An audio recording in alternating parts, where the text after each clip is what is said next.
And now, live from the Christian Bible Baptist Church studio, your favorite noontime show, The Baptist Lunch, hosted by Pastor Gil Lorena. Good morning! Magandang tanghali po sa inyo lahat. Happy lunchtime to all of you. Happy Wednesday. And today is another episode ng ating The Baptist Lunch, your favorite noontime show. Yeah, The Baptist Lunch. This is your favorite noontime show. Habang kayo ay nasa panananghalian po ninyo, ay patuloy po kayong magsubaybay sa programang ito.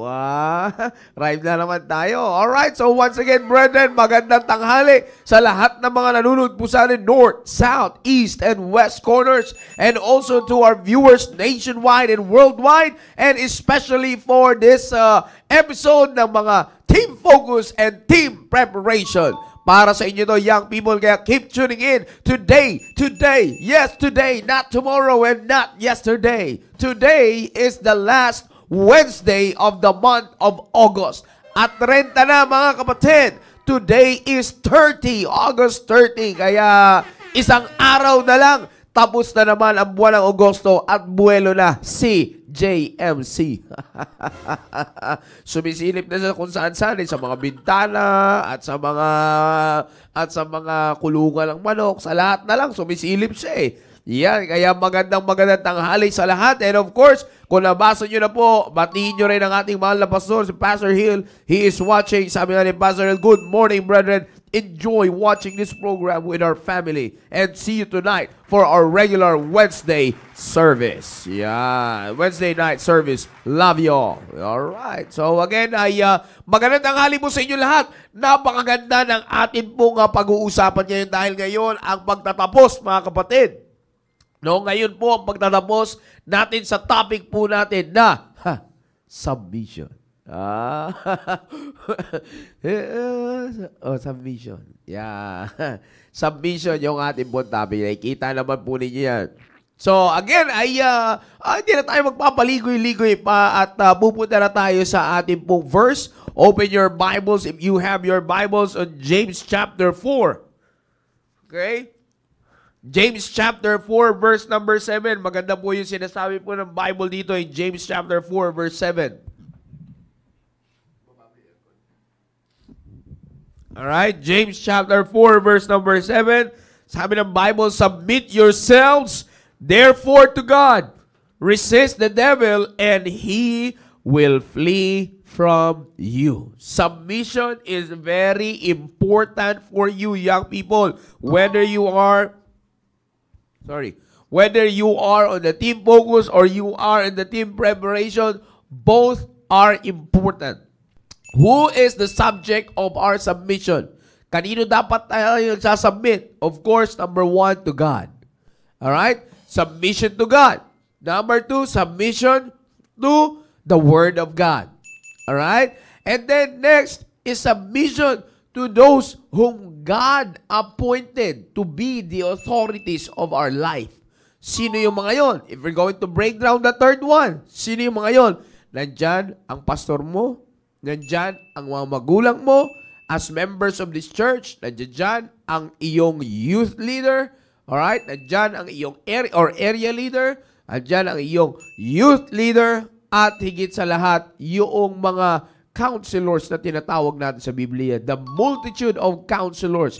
I mean, biblical, spiritual counselors. Hindi yung bastang-bastang nag-a-advise lamang. You see that? Now, kaya ako sinasabi sa inyo, because submission is a very important. Again, sabi ko nga sa inyo, this will be the last day for this topic.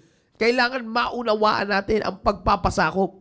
You see, kaya nga sabi ko sa inyo, this always affects, okay? This always affects your relationship with God. You see, tingnan nyo po sa ating pagtatapos ng topic, pinag-usapan natin yan, yung power of resistance nandiyan dyan. You see, makikita po natin, submit yourselves therefore to God. Kasi nakikita nyo nandiyan yung salitang therefore.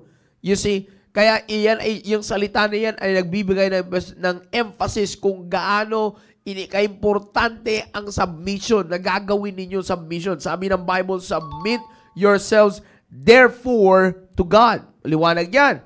And sabi niyo dyan, Resist the devil. Ang kasunod, period. Resist the devil. You see? So yung power ninyo to resist, katulad ng pinag-uusapan natin, nagre-review na tayo, kumbaga pinag-uusapan natin na yung buo ng ating mga napag-usapan, yung power of resistance ninyo from the devil.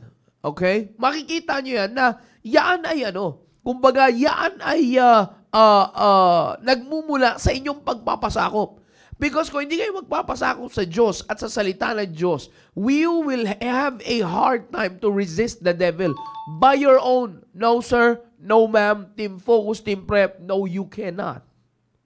You see, even in the adults, hindi nga eh. Kaya nga lalo na sa inyo. If sa adults nga ay we still have to submit to God. We still have to submit to the Word of God to resist the devil. Because if not, you see, ano nangyayari?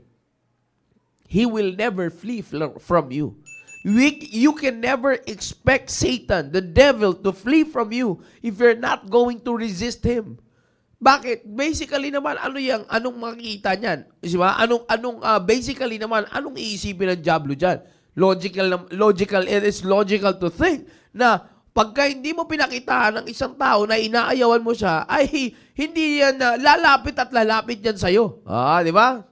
Team Prep, naintindihan niyo ba yung sinasabi ko?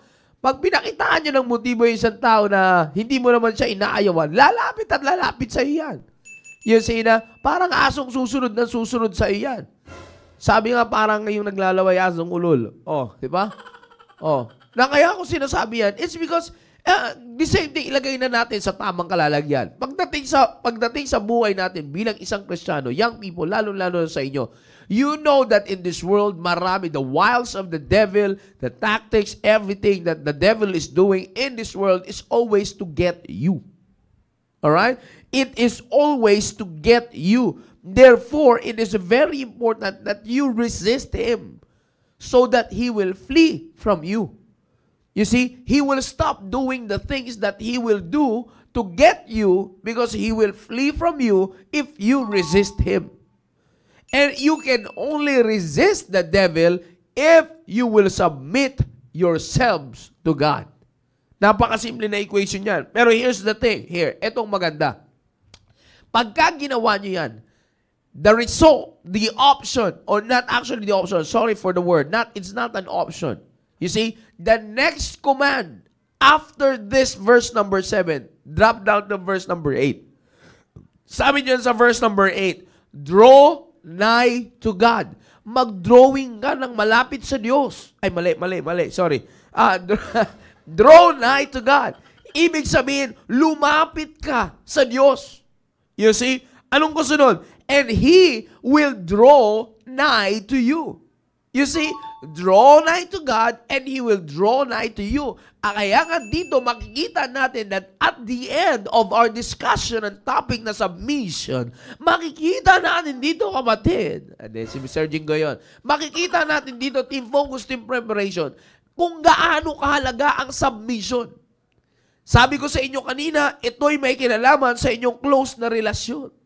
You see, sa Diyos. Kaya, what hinders you? Mga preaching ni Pastor, simula nag-preach ni Pastor, hindi na maalis sa isipan ko, nag-chain na lahat eh.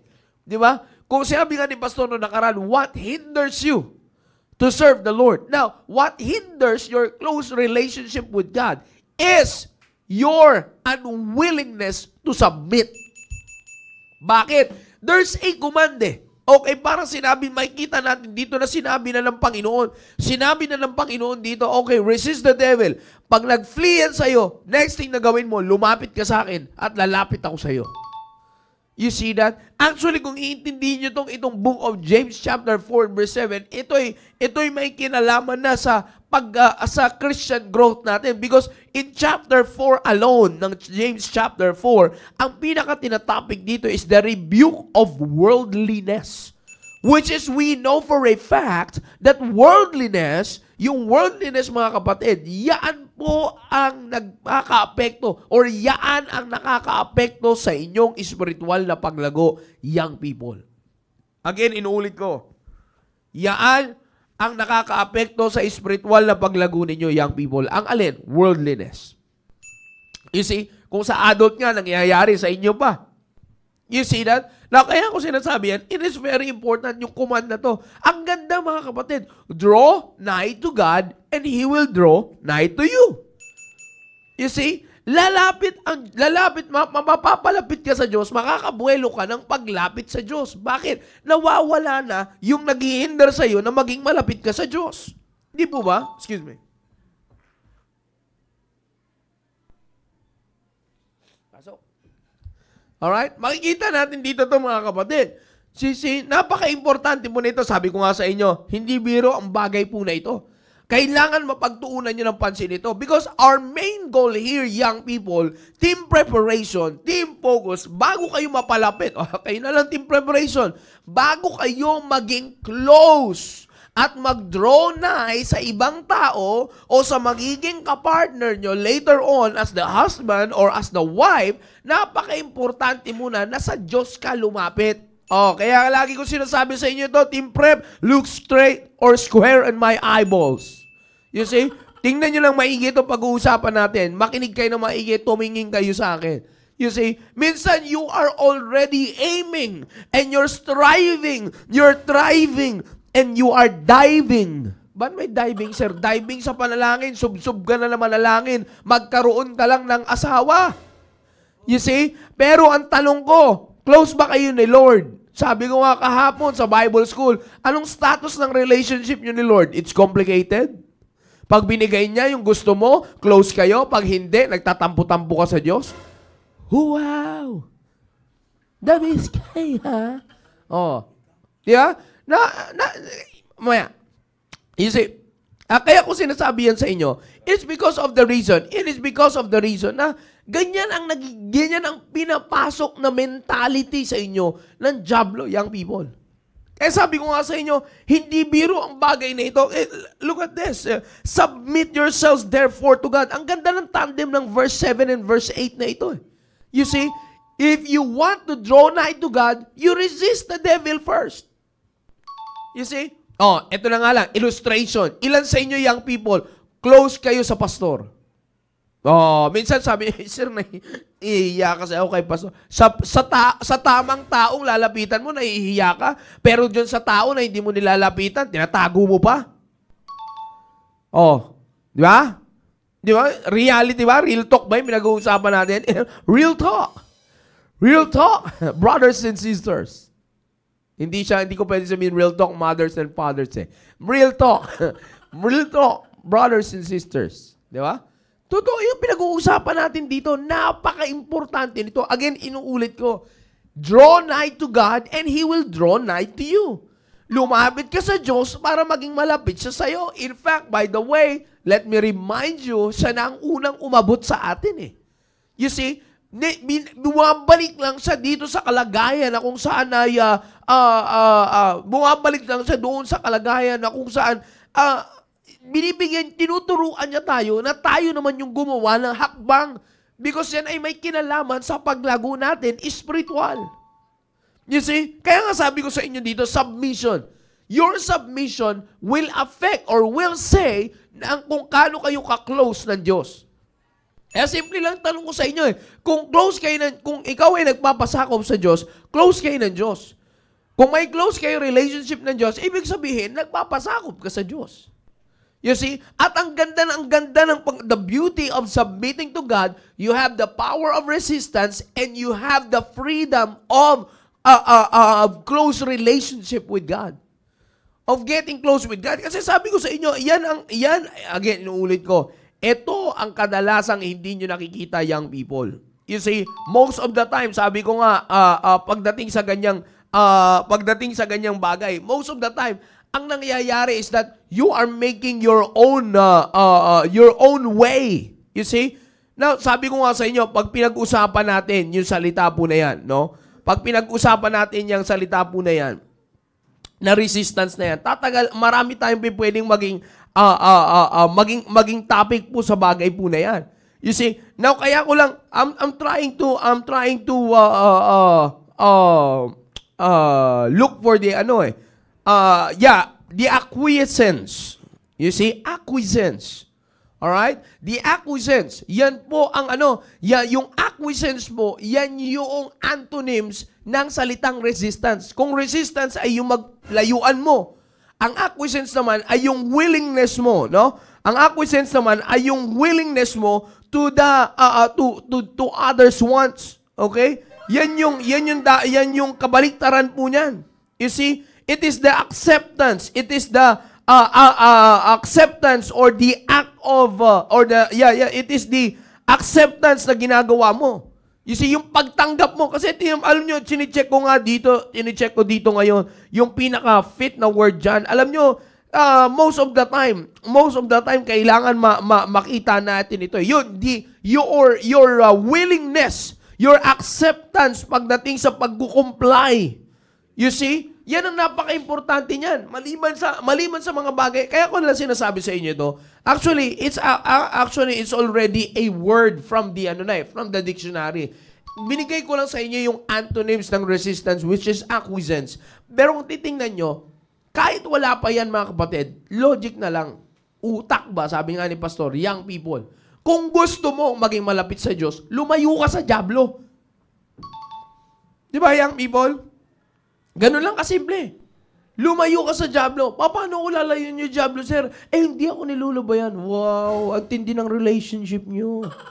So tight. Napaka-tight naman ang closeness nyo ni Satan. Hindi ka niya kayang bitawan. Hindi nyo kayang bitawan ng isa't isa. Di ba? Paano mo gagawin yan? Simple lang. Magpasakop ka lang sa Diyos.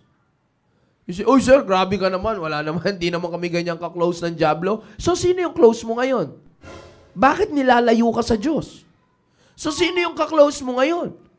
Oh, bakit hindi ka niya tinutulungang tumayo sa prinsipyo ng salita ng Diyos? Sino yung ka-close mo ngayon? Bakit hindi mo kayang manindigan sa standard na tinuturo ng Biblia sa simbahan natin? You see that? Now you know kung sino ang ka-close mo ngayon. Now you know kung anong kayong dalawa ng dyablo, kung anong relasyon meron kayo. You see that? Maaari sabihin mo, hindi ko naman, grabe sir, hindi naman kami ganyan, hindi naman ako ganyan sa dyablo. Naunawaan ko naman yan. Oh, tandaan nyo, maaaring nasasabi nyo, because physically, you cannot see Him. You see, physically, you cannot see Him. Pero yung mga ginagamit niya, hindi nyo alam, close na kayo. You see, tandaan nyo sinasabi ko sa inyo, ang goal natin dito is the blessing. Akalain nyo, may power ka na sa resistance, may freedom ka pa sa closeness. You see, may freedom ka pa sa pagiging close sa Diyos, pagiging malapit sa Diyos, pagkakasundo ninyo ng Diyos. You see that? Now, kaya ako sinasabi yan, kaya ako sinasabi yan, it is very important. Again, inuulit ko, mamaya-maya lang, napakaganda ng pag-uusapan natin dito. You see that? Now, kaya ako sinasabi sa inyo to mga kapatid, young people, team focus, team preparation, lalo na sa inyo team preparation, bagamat both of you are important pagdating sa bagay po na ito ng submission. Pero ilagay nyo sa isipan ninyo. You see, you have to put this. Maliwanag yan. Balik natin. Draw nigh to God and He will draw nigh to you. The next part, paano mo gagawin? Period na naman. Nakita nyo, period yung submit yourselves therefore to God. Tapos, period din yung sa draw nigh to God and He will draw nigh to you. Anong kasunod? Cleanse your hands, ye sinners, and purify your hearts, ye double-minded. You see? Oh, okay. Ito yan. Para makita nyo. How are you going to resist the devil? You cleanse your hands. Make sure that malinis ang iyong trabaho, ang hands mo. Ay you never touched the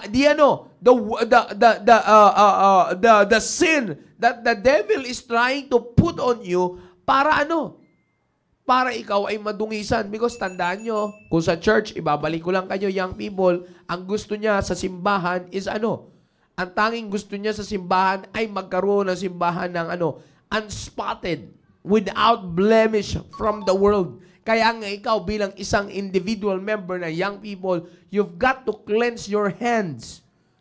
You see, again, it doesn't matter if you are If you are, it doesn't matter if you are, it doesn't matter, sorry, it doesn't mean na hindi ka na magkakasala. Kaya nga sabi diyan, cleanse your hands, ye sinners. You see, andito pa rin yung sinful nature natin, but we can clean our hands before we draw nigh to God. Ang sabi pa ng Bible, cleanse your hands, ye sinners, and what? Purify your hearts, ye double-minded. Itong dalawa na ito ang ginagamit ng dyablo sa inyo, young people, para mahinder yung paglapit nyo sa Diyos at pagpapasakop nyo sa Diyos. You see? Yaan ang makakapag-hinder sa inyo. Tuloy natin. Cleanse your hands, ye sinners, and purify your hearts, ye double-minded. So makikita nyo dyan. Napakaganda ng sinasabi po ng Biblia dito sa bagay na ito. Kaya nga kung hindi natin pagtutuunan ito ng pansin, ang pagpapasakop, you see, I'm telling you, kung hindi natin ito pagtutuunan ng pansin, the time will come, young people, team preparation, mag-aasawa ka na lang, hindi ka pa marunong magpasakop sa Diyos. Mag-aasawa ka na lang o nagkaasawa ka na lang, hindi ka pa marunong magpasakop sa Diyos at salita ng Diyos. Kaya ang problema ninyo, hindi ka nagpapasakop sa babae, sa lalaki, sa leader. You see that? You cannot be a submissive wife. Why? Problema mo nun, team prep ka pa lang. Team focus, the same thing. Akalain nyo, advanced na kayo, bago pa kayo pumunta sa team prep, you're already listening to this. Kaya nga, ang focus nyo naman ngayon is to submit yourselves to God for your close relationship with God. You see? That's the main thing here. Kaya, dito nyo makikita kung gaano kahalaga ang submission. Kaya ito, matatapos tayo sa topic na to for this week. Dahil tatapusin natin nung topic na to for this week, tingnan natin kung ano masasabi ni Sir Maki. Yes, Sir Joe, maganda po yung inyo pong tinalakay. And alam niyo po, mga kapatid, totoo po yung sinasabi ni Sir Joe. Lahat ay, kumbaga ito yung pinakatimbangan, sir, when it comes to sa buhay ng young people. Ito yung magsasabi ng ewan ko lang, sir, pero para sa akin, ito yung magsasabi ng you are living a life that is approved by God. Kapag nandito talaga sa buhay mo yung tinatawag na submission. Yeah. Kasi, kung mapapansin nyo po, katulad ng lagi namin sinasabi dito, tinuruan tayo unang-una mag-submit, hindi sa tao. Yeah. Sa Diyos muna. If you want to follow the Ephesians chapter 6 verse number 1, you've got to follow this passage right here first. You've got to submit yourselves therefore to God. Bakit? Once you do that kasi, ito yung pagpapahayag na ikaw ngayon ay control na ng Panginoon. Ito yung pagpapahayag na hindi pala ito yung control. Hindi dito nagsisimula. Sorry. Okay? Hindi dito nagsisimula ang pagkontrol ng Panginoon sa atin. Kundi ito yung pagpapahayag na ikaw ay nagpapasakop. Ikaw ay nagpapasakop sa authority ng Diyos sa buhay mo. Maraming pwede kang makita na, naalala ko yung nabanggit mo, sir, last week. Marami kang pwedeng makita that they are good inside the church. They are good in their houses. They are good in this in those kind of things na makikita mo na parang masabi mo maayos na kabataan siya. Pero minsan magugulat ka na lang, maririnig mo sa magulang yung may ganong klaseng reklamo. Naalala mo yung isa nating programa dito, sir, na isang topic na hinaing ng magulang. Minsan magtataka, ganong klaseng bata pala si ganito. Ganong klaseng bata pa, ganong klaseng kabataan pala si ganito. Alam niyo po kung bakit? Kasi hindi yung what we are doing physically, hindi yan hindi yan pwedeng hindi magtugma sa ating ginagawa spiritually. Kaya hindi mo pwedeng sabihin na kapag maayos ka spiritually, hindi ka maayos physically. No, hindi po pwede yun. Dapat pag ang pinakabatayan dun is yung kaayusan mo spiritually.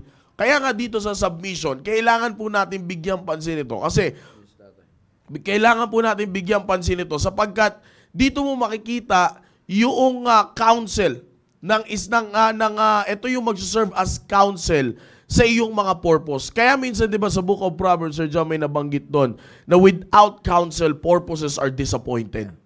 Bakit disappointed yung purpose, yung plano mo sa buhay mo? Because kulang sa counsel. Bakit kulang sa counsel? Simple lang, young people, kulang ka sa submission.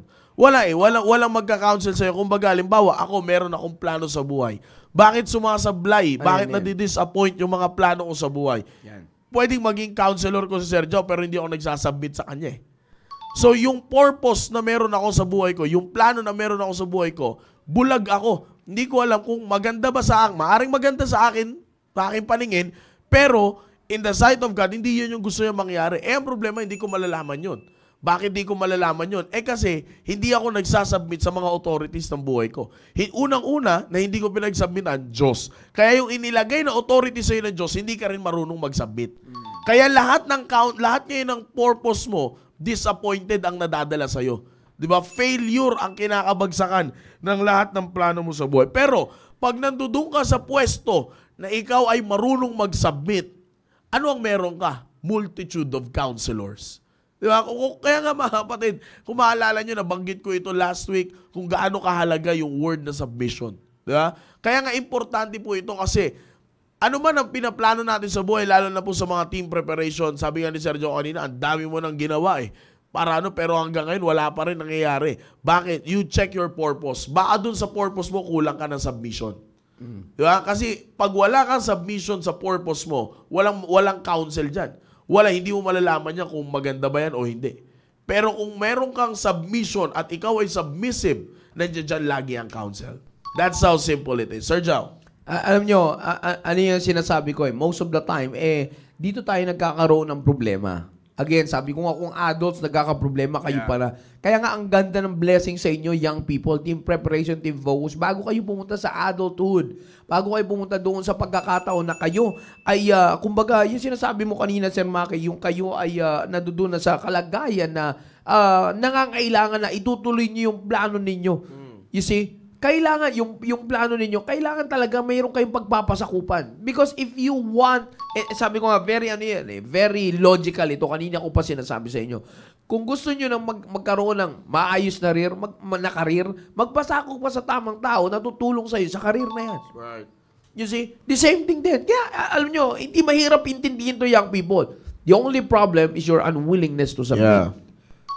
Tapos na tayo dyan. Wala na tayong kailangan patagalin pa sa usapan na yan. Di ba, Sir Maki? Yan lang pinaka-nakikitang problema ngayon. Your unwillingness to submit. Yeah, kasi, tinan mo yun, Sir Joe, katulad nung binigay ko example, maglalagay ang Diyos Kaya nga sa kanya niya unang pinoint out yung yung submission Hindi mo na sa tao Kasi pag diniretso mo sa tao, may excuse pa. Yes, may excuse marami ka pa pang excuse. Pwede ka pang gumawa ng dahilan. Alam ng Diyos na marami kang, bakit naman ako dyan magsasubmit? May silip ka. May silip ka lagi Kaya ang sabi ng Diyos, sa akin ka unang mag-submit. Yeah. Sa akin ka unang, kaya yung sinasabi ni Sir Joe na mag-submit ka sa tamang tao, malalaman mo yan kapag nag-submit ka sa Diyos. Ito lang, Sir Maki, sa mga team prep, alam nyo kung bakit pinagtutuunan ng pansin na mag-submit ka sa Diyos? Yan. Kasi later on, pag nag-submit ka sa Diyos, hindi ka makareklamo dyan Wala kang may excuse dyan. Para later on, pagdating na sa pag-aasawa mo, kayong mga team preparation na babae, wala kayong pwedeng sabihin, paano kung magpapasakupan yan ganito naman siya. Yeah. Teka lang, hindi nga Kaya nga pinag-submit ka muna ng Diyos sa Kanya para matuto ka mag-submit without excuse kasi position mo na to submit. Kaya nga naalala ko yung mga katagang tinanggal natin dito sa ating mga kapatid Yeah. Paano ko gusto kilalang kilala ko yan. Yeah. Diba? Yan ay mga isang kataga ng mga taong kinulang sa 95% ng kanyang kaisipan. Yan. Paano ko gugustuhin yung mga kayan kilala ko. Mas maganda nga na yun ang gusto mo kasi alam mo na yung problema. Alam mo saan mo tutulungan. No? Gusto mo rin. Well, anyways, ngayon ay sa pagtatapos ng ating pong programa, tayo po ay pinagpala, kapatid, mga kapatid. Dahil at the end of our topic ng submission, ay may maganda tayong pagtatapos. Dahil ngayon, ay meron po tayong guest na medyo hectic ang schedule. Hectic ang schedule. Kaya bigyan natin. Hectic ang schedule, tight ang likod. Rib cage. kaya mga kapatid, let's welcome our pastor. Pastor Will, maganda tanghali po sa inyo. Alright, magandang umaga sa inyong lahat, mga kapatid. Sa lahat na nagsusubaybay. Alam nyo, napakaganda ng topic na ito. No? At kasi ito submission. It's a word of young people and a word of adults. Kasi hindi dapat mawala ito dapat ito ay nasa atin na nung bata pa at hanggang sa tumanda, hindi dapat tatanggalin ito. No. Alam niyo yung talata niya napakaganda. Una sa lahat, ang sabi ni James, dapat nating matandaan at tignan ng mabuti na ang submission ay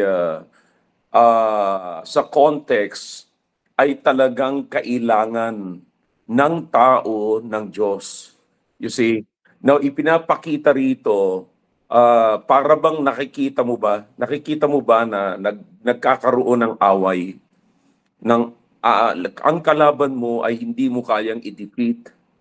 At sapagkat hindi mo kayang i-defeat, sabi ng Panginoon, sabi ni James, draw nigh to God, and He will draw nigh to you. Okay? So, grabe. Kailangan mo ng saklolo. Binigay naman ni James yung kanyang willingness na willingness ng Diyos na sakluluhan ka talaga. Yeah. Kung lalapit ka sa Diyos sa panahon ng kailangan mo, sa panahon ng kailangan mo, lalapit ang Diyos, hindi lalayo sa iyo ang Diyos. Amen. Okay? Lalapit sa iyo ang Diyos. Now, here's the thing. Napansin niyo ba? Kaya ko sinasabi yan, kasi mabigat ang kalaban. Amen. And then kasunod dyan, ang sabi ng Biblia, resist the devil and he will flee from you. So kailan na ilagay ni James yung salitang resist the devil? Who is the devil? The devil, by the way, your enemy. Yeah. Kailan mo i-resist ang devil, which is your enemy, that will flee from you when you resist him? Kailan? When you draw yourself to the Lord. Amen. But if you will not draw yourself to the Lord, even when you resist the devil will flee from you, because you have no power to resist him. Right. Hindi makakakita ang diablo ng kapangyarihan at kakayanan mo na kaya mong i-resist siya without the power of God. Yeah. So magkakaroon ka lamang ng power to resist him when you draw yourself to God. Kaya nga mga kapatid, ang problema ng maraming young people ngayon ay malayo sa Diyos. Right. And they're trying to live right. Yeah. By their own, you cannot do it. You cannot live godly in this present wicked world apart from God. That's right. Amen. You see, and apart from His Word. That's right. You see, so alam nyo, hindi ko alam kung saan kinukuha ang yabang ng maraming kabataan ngayon na sabi nila, we can live even without church. Papetik-petik sila sa church. Pero gusto nila, malakas sila sa Panginoon. No, hindi. Alam niyo, sabi ko nga sa inyo, may tatlong bagay na napakaganda na pwedeng ipagmalaki o nagkukonsist sa isang strong family. Meron kang Diyos, meron kang lingkod ng Diyos, meron kang simbahan ng Diyos. You see? So, eto yun. Eto yung sinasabi ni James. Now, when you draw yourself to God, tingnan nyo mabuti ang arrangement, di ba? Napakaganda. Yeah. Draw yourself to God and He will draw Himself to you. Ngayon, after that, makikita mo, now you can resist the devil and the devil will flee from you. Man. Kailan nangyari yun? When God draw Himself to you. Kailan nangyari yung when God draw yourself to you? When you draw yourself to God. Man. Diba? Napakasimple. Yeah. Kaya nga, ang pinakamaganda rito, maaaminin natin na we cannot live right, we cannot live a godly life without God. Yeah. That's right. You see, how can you live a godly life without God? So, ang salitang godly, ang pinakang root word is God. That's Ang matitira na lang sa iyo, L-Y. Ang ibig sabihin nun, laway. Kaya kinakailangan mga kapatid, ma-realize natin, mga young people, saan man tayo pumunta, no, na hindi dapat papetik-petik ang paglalapit sa Panginoon. Always realize that without Him, you cannot do nothing. Lagi mo sasabihin, had it not been for God, wala na ako ngayon, wala ako sa kalagayan na ito ngayon, That's right. magulo ang aking pamilya, wala akong maayos na buhay kung wala ang Diyos.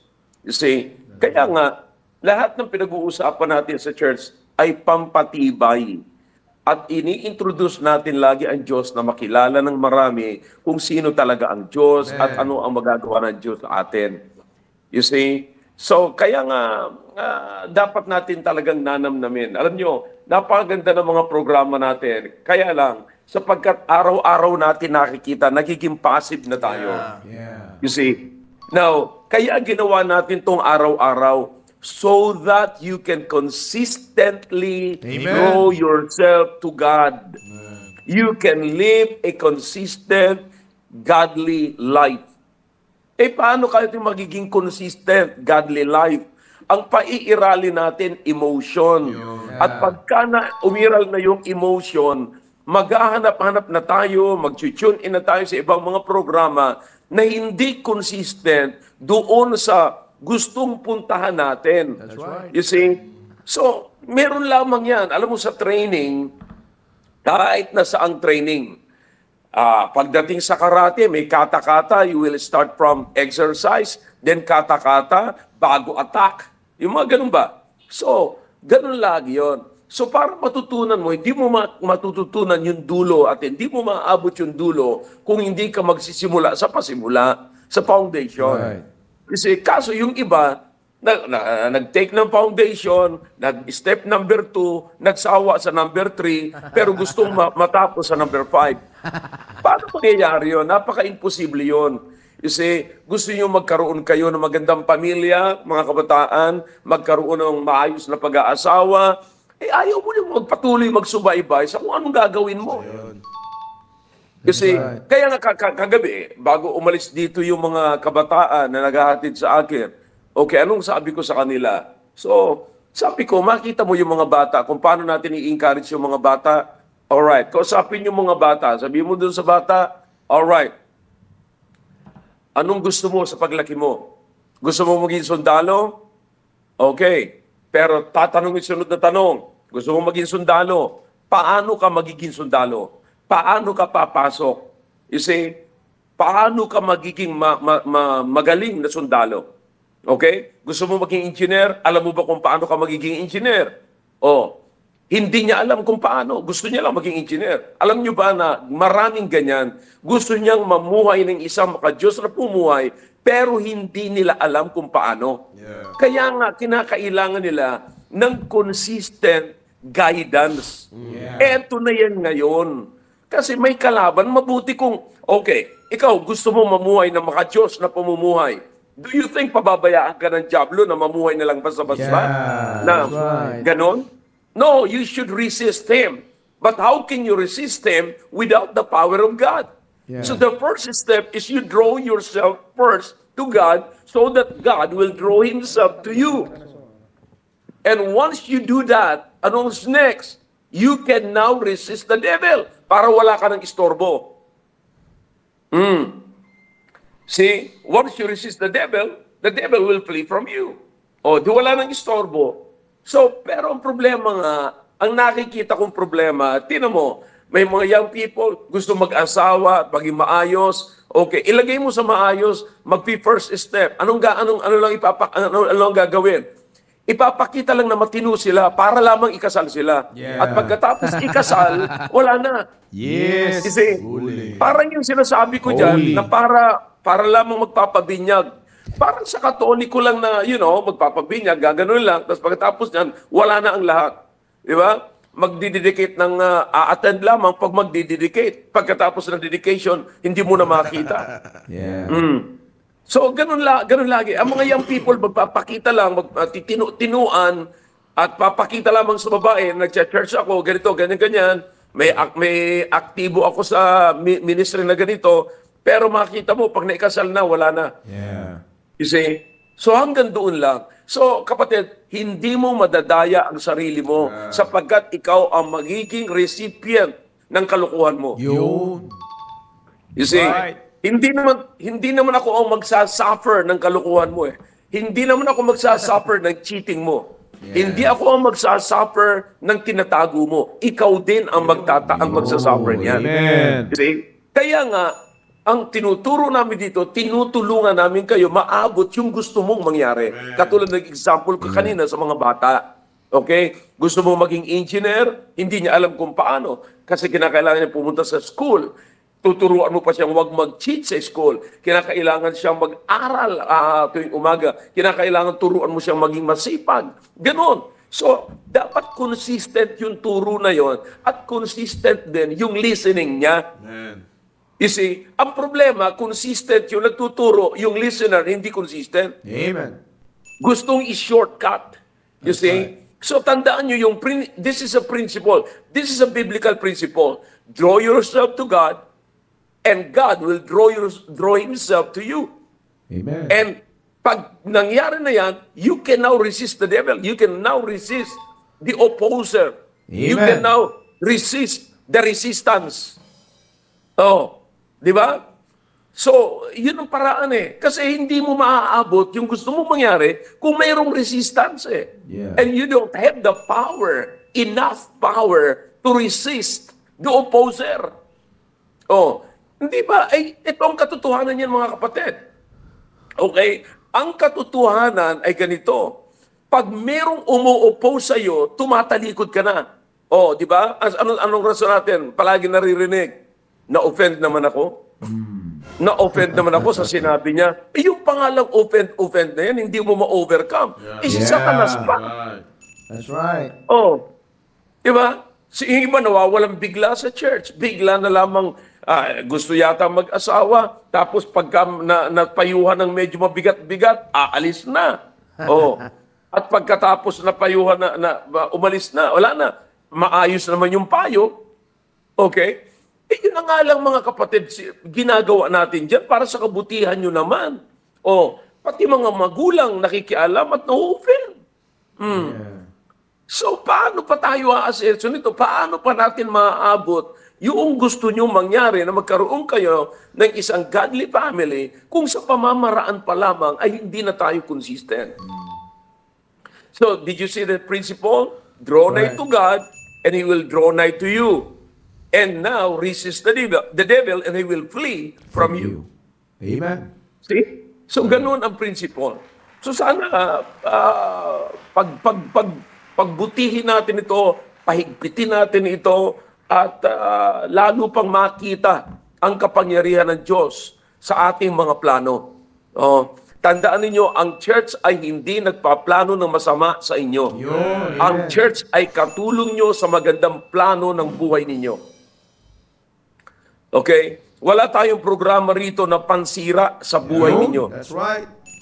Ang programa natin dito ay pangkatulong sa inyo. Yeah. Pantulong. No? Katulong nyo ang programang ito. Tandaan nyo yan. Huwag kayong mau-offend sapagkat ang sinasabi namin ay kontra sa plano ninyo. Sana pag-isipan ang isang, eto mga babae ha, kung maayos ang nanliligaw sa inyong lalaki, i-incorporate nila ang katotohanan ito sa plano nila. That's right. Pero pag narinig nyo ang mga nanliligaw sa inyong lalaki, sasabihin, ay iba naman yung sinasabi ni Pastor, iba naman yung sinasabi ni Sir Jao, ni Sir Maki, iba naman yung sinasabi nila, ganito naman yung plano ko. Tandaan nyo, ayaw nang tumanggap yan ng ikabubuti ng plano sa buhay. Anong masama na pagbuti-butihin mo, pagsamasamahin mo ang 5 magagandang plano? Amen. Anong masama doon? See? So yan ang problema. Kaya nagkakaroon ng problema, limitado ang utak niya sa kanyang prinsipyong nag-iisa. That's right. Okay? Ano sabi ng Biblia? Where there is multitudes of counselors, there is what? Safety. Safety. Where is the safety? Mula sa multitude of counselors. Okay? So napaka-simple lamang. Kaya yung makita mo hindi na nagsisimba yung nagpapaalam kasi hindi napayagan or nag-negative ako, ganon. Sana sa halip na ayusin nila, nawala na. Yeah. Maghahanap kayo ng simbahan na oppose doon sa sinasabi ko. Alright. So anong ginawa nyo ngayon? Pinababa nyo ang standard nyo pagdating sa pag-aasawa. Right. Sabi ko naman sa inyo, dadalhin ko kayo sa pinakamataas na uri ng paglilingkod sa Panginoon. Right. Alin naman sa maganda? I-compare natin. Yan ang nakakalungkot sa napakaraming mga kabataan.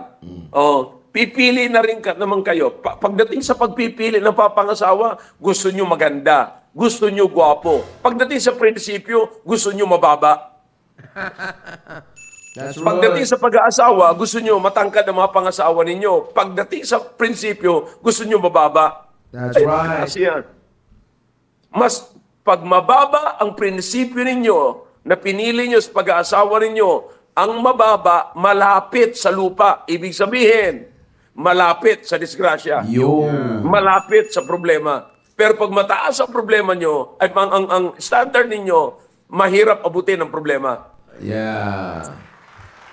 Napakaliwanag. Mahirap. Alam nyo ba, ang kagandahan sa Kristiyano, magkaiba tayo ng problema dapat na dinadanas na nagiging problema ng mga mag-asawang walang biblical principle. Yeah. That's Pag may right. biblical principle ka, dapat kakaiba ang problema ang dinadanas mo kaysa doon sa walang biblical principle. That's right. Amen. Eh, ang problema ngayon, bakit parang parehas lamang? Oh. Eh, kasi nga, hindi tayo consistent sa biblical principle. Yeah. Alright? Okay, pag-isipan nyo lamang yan mga kapatid. Yeah. Draw nigh to God, and He will draw nigh to you. Okay? And then the Bible says, you can now resist the devil because the devil, when you resist him, if you are with God, then the devil will flee from you. Man. But the devil will not flee from you, even you resist him, if you are not with God. Yep. Okay? Maliwanag po yan. Very clear, Pastor. Very clear. Alright, so maraming salamat at tuloy-tuloy po tayo mag-tune in dito para meron tayong consistent na pinaghahawakan na prinsipyo sa buhay. Yeah. Amen. Okay? Alright, thank you, Joe, thank you, Maki. Amen. Thank you Back po, to you. Pastor Hill. Amen. Amen. Maraming salamat po. Yung mga kapatid, napakaganda ng pagtatapos natin sa topic natin po na ito ngayong buwan ng August. At tabayanan nyo mga susunod pa natin na topic this coming September. Dahil ito na ngayon ang susunod na sa Vermont, napaka-importante na napaka-importante na talagang makita natin na patuloy ang pagsubaybay ng Panginoon. Maganda yung sinabi ni Pastor El kanina, Sir Maki, na kaya tayo may daily programs para consistent yung ating paglago. You see, napaka-importante yan. Kaya yung sinasabi natin, young people, ang Diablo nga, hindi nagpapahinga Diba? Dapat we have to strive na patuloy din yung paglago natin spiritually, not monthly basis, kundi daily. Yan ang pinaka-importante sa lahat dyan. Dapat daily tayong magkakasama sa paglago. At biyaya ng Panginoon, biyaya ng Panginoon na tuloy-tuloy tayo. Tuloy-tuloy tayo sa ating tuloy-tuloy tayo sa paglago natin ay hindi tayo lalayo sa sinasabi ng Biblia. Alright, magwawakas na tayo, Sir Maki. Last word. Yeah, alright. So, kaya young people, nabanggit ni Pastor kanina, ang pagdodraw natin sa Diyos at pagsasubmit natin sa Diyos, ando doon yung mga counselors. Doon yung magsusumpungan yung mga counselors. And your purpose will not be put on the safety part ng inyong buhay, kundi magiging establishment. Yun ang pinakakagandahan sa lahat. Kaya nga, wag natin sayangin yung purpose ng buhay natin. Ganun lang kasimple yan, young people, di ba? Mapapansin nyo, mula doon sa sinabi ng ating mahal na pastor, ang pinakamagandang tandaan natin doon is wag natin sayangin yung purpose ng buhay natin. Yeah. Merong purpose ang buhay natin, merong plano ng Diyos para sa atin. Kaya nga ang unang sinabi ng Diyos para hindi masayang ang purpose ng buhay mo, draw nigh to me. Amen. Submit to me. Para pag malapit ka sa akin, malapit din ako sa iyo. I-resist mo, kaya mong i-resist ang devil, the devil will flee from you, then yung purpose mo sa buhay mo magiging established, magiging fixed. Yan ang problema ng mga kabataan ngayon, sir. Paiba-iba. Yeah. Paiba-iba ang purpose. Yan yung sinasabi ko kanina, Sir Maki. Kaya ang kadugtong sa verse number 8, cleanse your hands, ye sinners, and purify your hearts, ye double-minded. Yeah, kasi sir, ang ginagawa ng kabataan yun, parang hanggang ngayon, uso pa rin Trial and error pa rin Hindi, yan naman kasi pinopromote. Pag hindi nag-work dito, lipat na naman sa kabila. Pag hindi na naman nag-work dito, lipat na naman sa kabila. Palipat-lipat. Pag palipat-lipat, ang pangyayari sa buhay mo, wala kang fix, wala kang established na purpose sa buhay mo, disappointment ang madadala sa inyo. Pero that's not the main thing.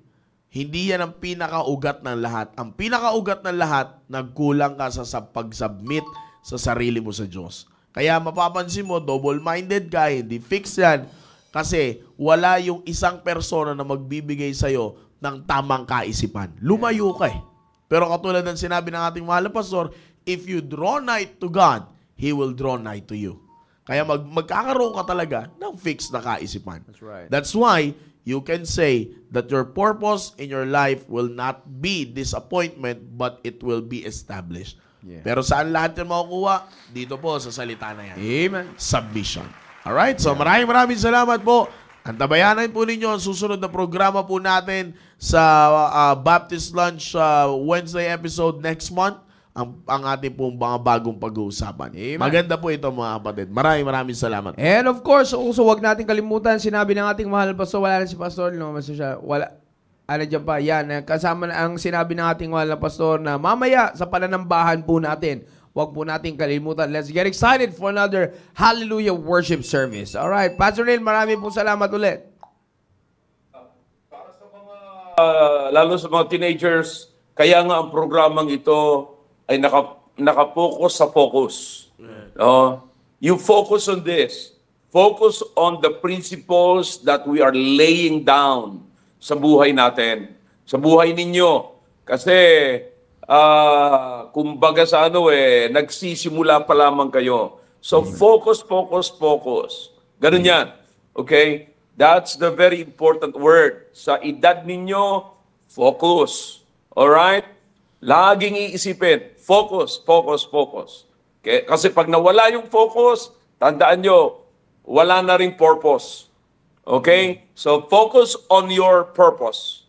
Yan ang pinakamaganda. Amen. Para ma-comply ninyo at ma-fulfill ninyo ang inyong purpose. Amen. Okay? Kaya napakaganda pagka lagi naka-tune in talaga. Iba pag may nagpapalakas ng loob para gumawa ng mabuti. Kasi pag napapagod ka ng gumawa ng mabuti, kinakailangan may aangat sa iyo para makagawa ka ng mabuti. Okay? Alright. So, again, maraming salamat at sa lahat naman nag-tune in ngayon. At mamaya, marami tayong makakasama mamaya. Okay? Amen. Alright. Thank you. Amen. Alright. Muli maraming salamat po mga kapatid sa inyo pong pagsubaybay sa ating programa. And let's get excited for another Hallelujah worship service. Mga kapatid, sa lahat po ng ating mga natutunan, Team Focus, Team Preparation, it's a good thing that our Baptist Lunch program every Wednesday ay combined ng para sa inyong dalawa. Dahil after this, mamaya, bukas, ihiwalay na yung Team Focus sa Staying Alive and then yung Friday sa The Preparation program. Akalain nyo, bago tayo magkaroon ng split programs for you, meron tayong joint programs ng Wednesday. It's always a great blessing. Kaya patuloy natin pasalamatan sa Panginoon ang mga programa na meron tayo. Alright? So much for this. On top of all of this, lagi po namin sinasabing, to God be the glory. Have a blessed Wednesday. See you all later, brethren. God bless. Bye-bye.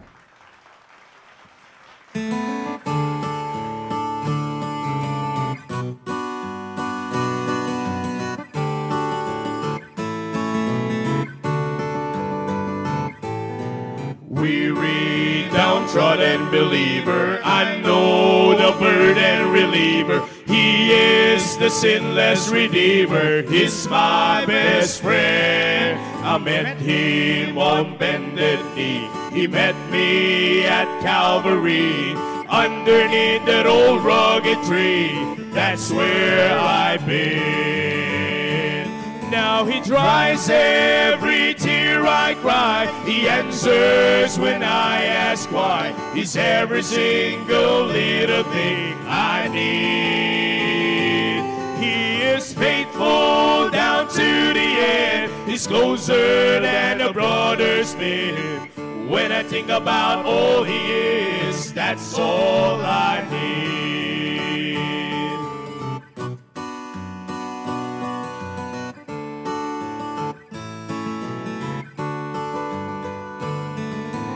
Christians, don't give up trying. Mountains were made for climbing. The one who walks beside me will stand by you. I've never known him to fail. He's conquered both death and hell, so do not doubt that he will prevail. I've seen what he can do, 'cause he dries every tear I cry. He answers when I ask why. He's every single little thing I need. And he is faithful down to the end. He's closer than a brother's been. When I think about all he is, that's all I need. Now he dries every tear I cry. He answers when I ask why. He's every single little thing I need. He is faithful down to the end. He's closer than a brother's been. When I think about all he is, that's all I need. Yes, he dries every tear I cry. He answers when I ask why. He's every single little thing I need. And he is faithful down to the end. He's closer than a brother's been. When I think about all he is, that's all I need. He's everything I